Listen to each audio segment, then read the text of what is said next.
Welcome everyone. This is Rafael Hernandez, and you are listening to the 117 podcast. So at last, my friends, we have won.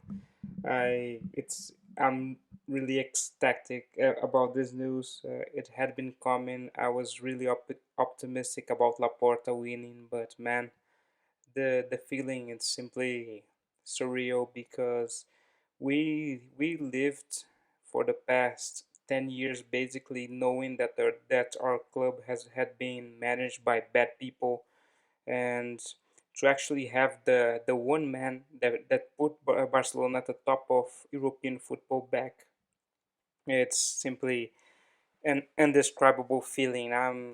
It's just pure happiness. And on this podcast, what will I discuss? First of all, a summary of the elections, and then what Laporta will be doing. Well, so let us begin. And let me know if you're a sound editor listening to this. I'm completely open. Just reach out to me through my email. So, I want to begin with talking about a little bit about my disappointment with Victor Font.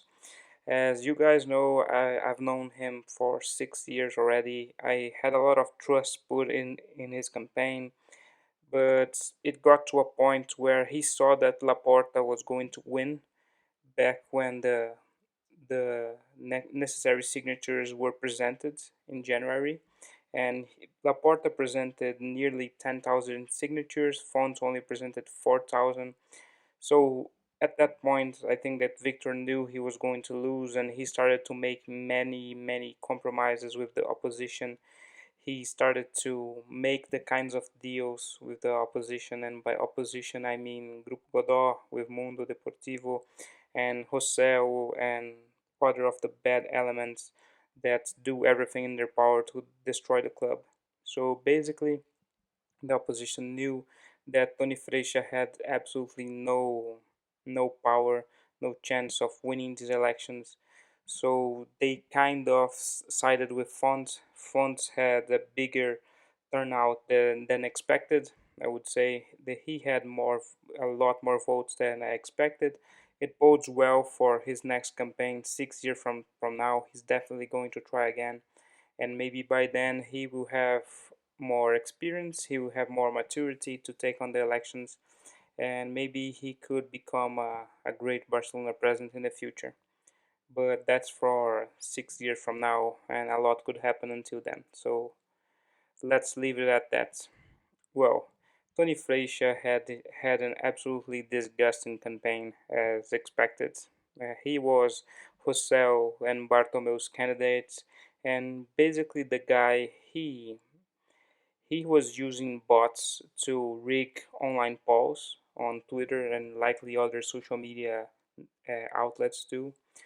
And basically, we saw the most iconic example of this when Puyol tweeted a poll asking the Barcelona fans which candidate they were going to vote for, and Laporta was winning by 85 to 90% of the votes, and then the poll suddenly swung on Freixa's favor, and he finished it with 48% of the votes, and Laporta with 47, the rest to Font. So it was really ridiculous. The guy is absolutely shameless, and yeah, he's a disgrace, and it's no wonder that as soon as he began his campaign, he blocked me on Twitter. It was to be expected of him, and I have to admit that I actually I stopped to think many times before attacking him on Twitter, because the guy was threatening to sue a lot of people, and he's not a good person.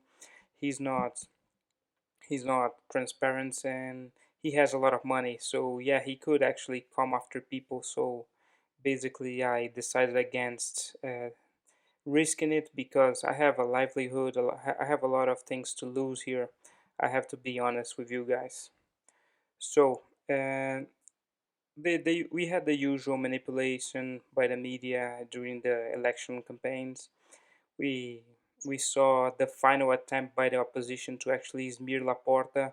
What happened in the final hour of the voting was Laporta was recorded actually hugging and taking a picture with a girl. We couldn't see her face, and basically he was joking with her, and he told her at the end that when she's 18 to call him back. So out of context, that video really looked really bad. It looked very unethical, even dirty. But of course, it's never like this with the opposition. They're always lying, manipulating. And the fact was, the girl was actually 30 years old. Her mother had asked Laporta to actually employ her at the club. And he was joking with them that when she's 18, she can call him. So basically, she was just joking around. It was taken absolutely and completely out of context. It's just what you would expect from these people. And finally, I want to talk a little bit about Laporta's campaign. It was absolutely impeccable from the start to finish. Laporta was really measured, he was really mature, patient, and basically he did everything perfectly. And I think that the moments where Laporta really won, and he was definitely going to become the next Barcelona president, was that banner that he put on a building close to the Bernabeu, basically saying that he wants to happy to see you soon. So basically, because Real Madrid didn't have much success when Laporta was Barcelona's president, and that was it. It caused a lot of media buzz, and it was amazing too. I think it was the best moment of the entire elections. It was at that point where everything changed. So that's it from the election, guys. And honestly, this time it was Laporta's to lose.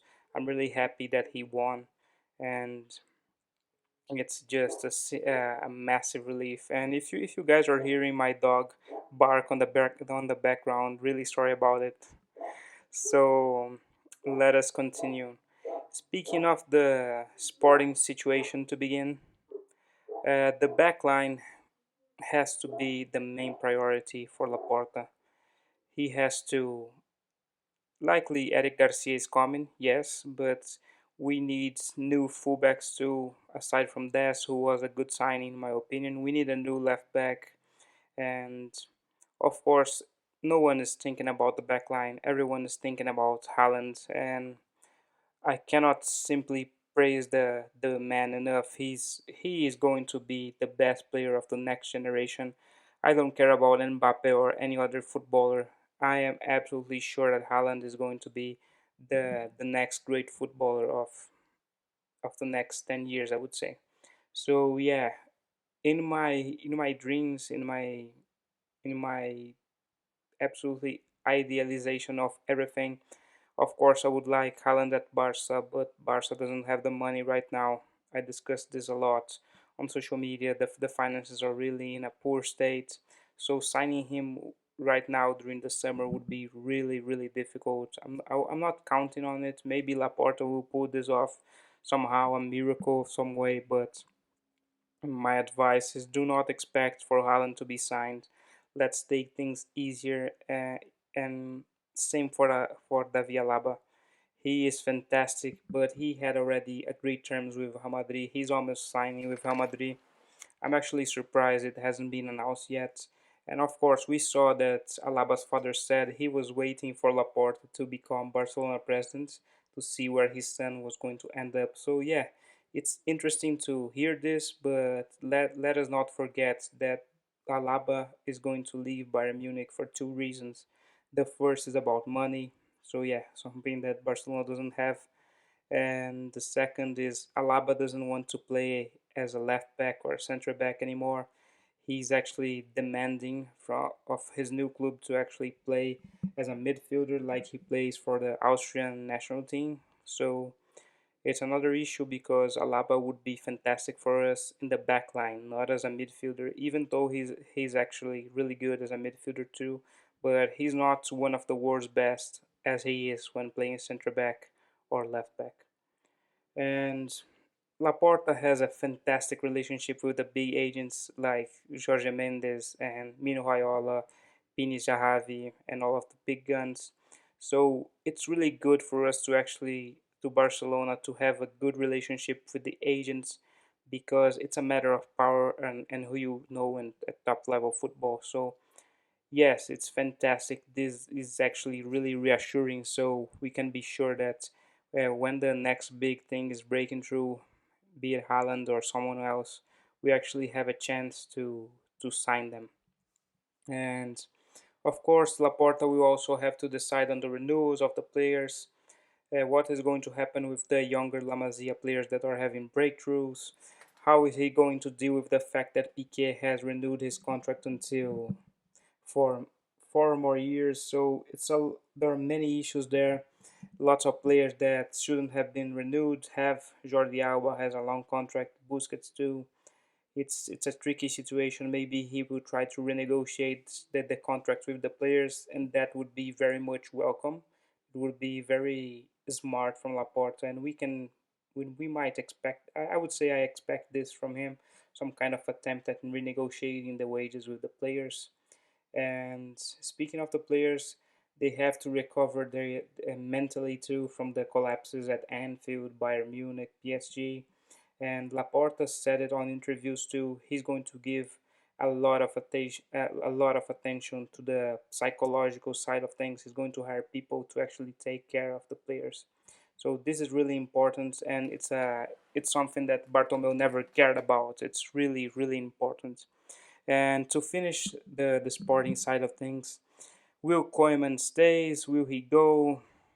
Will Xavi be appointed? I would say it's all very soon to say. Let us wait until the end of the season, so we can have more tempered expectations. On the financial side of things, well, we already know that Barca are close to bankruptcy, but yeah, and yes, things are really as bad as it has been reported. Nothing was actually exaggerated, and I would wager that maybe Laporta will actually do an assessment of the mess that Bartomeu did with the club's finances and actually reveal to us, the fans, that the hole is even bigger than we thought. I really think it's possible, but let me be really clear with everyone. I'm actually optimistic in this part too because Laporta knows what he's doing. He wants the best for the club, and Barcelona is one of the biggest clubs in the world. So, in terms of actually getting more loans to cover the previous loans, yeah, it's possible. But Laporta and his financial team are likely to renegotiate the debt. So we know that we Barcelona have over 400 million or more to be paid by August of this year.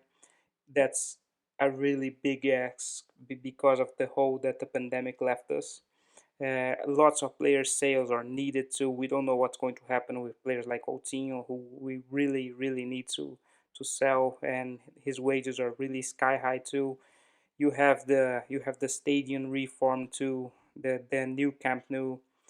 It's something that is going to cost a lot of money. I don't know if Laporta will even talk about this before he actually fixes this whole mess, and this financial mess that Barca is in might last over a few years. So we might not hear about the new Camp Nou or the Camp Nou reform in a few years. And of course, if everything still goes bad, the possibility of a Super League as the saving grace for the club's finances is really possible, because just if you have seen the leaks, just by the clubs entering the Super League, they're going to earn over 200 million in payments as a premium to join in it. So that would be really important to actually cover the finances. So yeah, it's a really bad situation. It's worse than we would like it to be, but yeah, it's salvageable. I have absolutely no doubt about it. And if Messi stays, he's going to have to renegotiate his wages to be lower than they are right now. So yeah, Messi's wages would be a problem if they were kept as they were, but it's definitely not going to happen. And of course, let us finish with the institutional part of things. At last, Barcelona as a club has stability again. You have strong leadership. You have a guy with lots of experience. Laporta is very strong, and he's very different. He's very different from José, who likes to do everything behind curtains, with a veil, uh, hidden in the shadows, or Bartomeu, who simply was a coward. So you have a guy who's very strong-willed. He doesn't lower his head to anyone, and finally we are going to have respect from FIFA, from UEFA, from the Spanish league, from La Liga, and especially Real Madrid too. Real Madrid are going to have to respect us again. And you would think that this isn't important, but it really is that Real Madrid and Barcelona have a fine balance of respect and a good relationship between the clubs, because the influence and the political power that these clubs have is really understated. It's a lot more than you would think. So when you think about Real Madrid getting lots of decisions from VAR on their way, this kind of thing doesn't simply happen. So this is all about influence and politics. What we can hope from Laporta is more balanced. That Barcelona is as strong as Real Madrid in Spain. That is all that I ask him, and I'm definitely counting on this to happen. It's going to happen. It does not worries me too. And of course, we already know that some of Barcelona's legends are going to be back at the club. Victor Valdez is going to be in charge of the goalkeepers. We know that Jordi Cruyff is going to be part of the parts of Laporta's team too. And you have Matteo Alemany, who is one of the most experienced people when it comes to Spanish football, actually taking care of the sporting side of things too. And you have Puyol too. Puyol is likely going to come back in some kind of institutional role at the club, maybe as a club ambassador. And this would be really important because everyone likes Puyol. And you would think, why? Okay, so he's liked. Why is that important? Because it's politics. Puyol is going to be the man that goes to FIFA, to UEFA to talk with everyone. And it's simply politics. There's a lot more politics in football than we would like to admit. We have to embrace the fact that things are as they are. And of course we have the example of Laporta too. He has a great relationship with Messi, with Piqué, with the senior players in the Barcelona dressing room. And this is really important too, because you need stability at Barca, and the president actually has to be, I wouldn't say friends with the players, but at least close enough with the players so that they can speak to him. And Laporta is like that. I'm sure that you've seen on social media lots of images of Laporta drinking champagne with Messi or celebrating with Piqué. And I would never call this bad, because football has become so sterile and so distant from fans. So when you see someone like Laporta, who is more of a Barcelona fan like us, celebrating with the players, it's really important to see this. It kind of makes football more valuable. At least this is how I see things. And of course, aside from this, Laporta is going to revamp La Masia, because La Masia is producing some great players, but the situation is still difficult. And I'm sure that Benages and Alex Sanko are going to do a fantastic job there too. So no worries. And we have the Barca Innovation Hub too. Basically, it's a technological hub inside Barcelona to develop exciting projects, and this cannot be said enough. You likely never heard about it, but it's really important for the entirety of football. We had already a few conferences surrounding this hub, so there's a lot of potential there. It's one of the few things that Bartomeu and José did that actually worked wonders for us. So absolutely, this is something that I will keep my eye on. It's part of Barcelona's long-term future, like something like 10, 20 years from now. And to finish things off, I want to talk a little bit about Bartomeu's future. So Laporta has already said that there will be investigations inside the club to actually make an assessment of what happened. And man, this investigation is really going to reveal a lot of things. Of that, I have no doubt. So we are likely to see the previous board actually sued. There's actually going to be a lawsuit. It's simply inevitable that this is going to happen. But of course, we don't know the details yet because I would say that Laporta isn't going to make a meal out of this. He's going to investigate things patiently and then go after the previous board because we know that Bartomeu has committed crimes as Barcelona's president, and some of the other board members have to.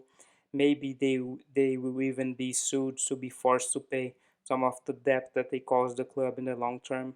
I would say it would be very fair for this to happen. And of course, the Catalan police is also investigating Barcelona for this whole mess with the shell companies that Bartomeu was paying to protect his image on social media. So there were a bunch of companies, but they were empty. They were empty, and it all led to i3 Ventures in the end. The most ridiculous thing of all is that there was a trailer in the middle of nowhere in a dirt road that was called one of the headquarters of one of these companies. They really make a mockery of what we of our club. It's really a circus, and I'm glad Laporta is back to fix this mess. I would wager that Bartomeu is going to end up in jail. Absolutely, it won't be it won't be quick. I doubt that he's going to be in jail before 2022 or even 23, but it's going to happen. We are going to have justice for our club without a doubt. And my friends, I cannot stress enough how happy I am that Laporta is back. 10 years suffering, 10 years knowing that Barcelona was in the hands of bad people, people that wanted to destroy everything that Johan Cruyff built, everything that Guardiola worked with, everything that Laporta did. And we finally have Laporta back. So this night I'll be sleeping knowing that our club is in good hands, and that is the greatest gift that I could ask as a Barcelona fan. I'm sure that many of you are as happy as I am. So let us look towards the future and celebrate this because we have earned this win, my friends. So see you on social media. Thank you very much and take care, my friends. This is a big victory.